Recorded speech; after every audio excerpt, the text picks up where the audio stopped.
Assalamualaikum warahmatullahi wabarakatuh. Perkenalkan, Ibu Mulyana yang mengajar Ilmu Pengetahuan Sosial kelas 76, 77, dan 78. Anak-anakku semuanya, hari ini kita akan belajar tentang pengertian ruang dan interaksi antar ruang. Marilah kita mulai pembelajaran dengan lafaz Bismillahirrahmanirrahim.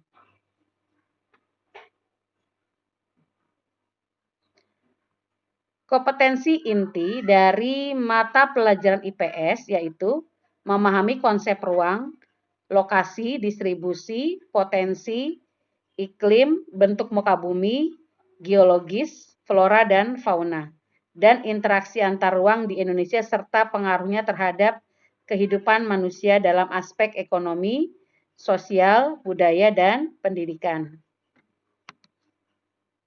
Tujuan pembelajaran.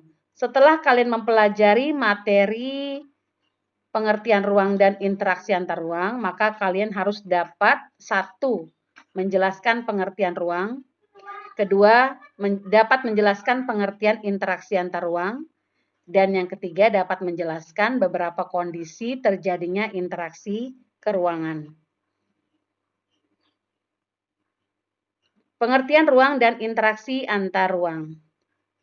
Ruang adalah tempat di permukaan bumi, baik secara keseluruhan maupun hanya sebagian, yang digunakan makhluk hidup untuk tinggal.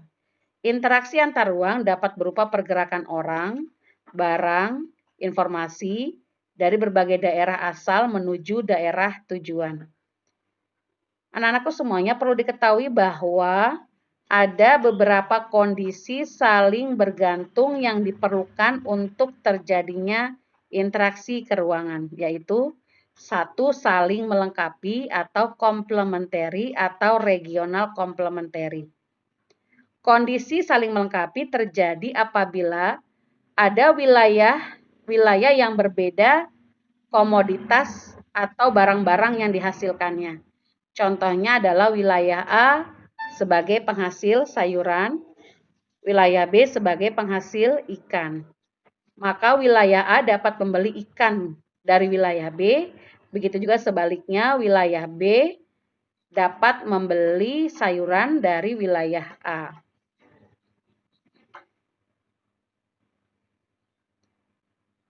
Yang kedua adalah kesempatan antara atau intervening opportunity.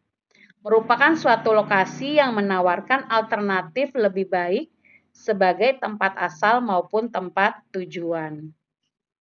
Contohnya adalah wilayah A sebagai penghasil sayuran, wilayah B sebagai penghasil ikan, dan wilayah C sebagai penghasil ikan juga. Biasanya orang-orang dari wilayah A membeli ikan ke wilayah B. Namun diketahui bahwa ada wilayah C yang menawarkan ikan dengan harga yang lebih murah, biaya transportasinya juga lebih murah, dan jaraknya lebih dekat, ya. Nah, akhirnya orang-orang dari wilayah A yang biasanya membeli ikan ke wilayah B akan beralih membeli ikan ke wilayah C, sehingga interaksi antara wilayah A dengan wilayah B akan melemah.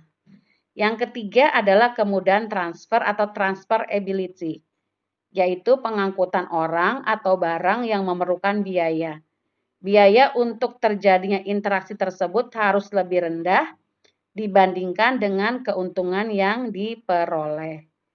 Lalu, bagaimana jika biaya untuk mengangkut orang atau barang tersebut terlalu tinggi dibandingkan dengan keuntungannya? Ya, jika ternyata biaya untuk mengangkut orang atau barang terlalu tinggi, biayanya terlalu tinggi dibandingkan dengan keuntungannya, maka interaksi antar ruang tidak akan terjadi. Nah, demikianlah materi dari pengertian ruang dan interaksi antar ruang. Semoga kalian dapat memahaminya, ya.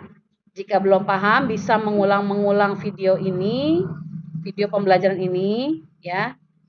selanjutnya adalah silakan nanti kalian kerjakan soal latihan, ada 5 nomor di Google Form yang nanti linknya juga akan Ibu berikan ya.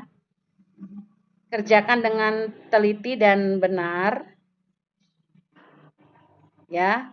Nah, sekarang kita akhiri pembelajaran hari ini dengan mengucapkan alhamdulillahirabbil alamin. Terima kasih atas perhatiannya. Wassalamualaikum warahmatullahi wabarakatuh.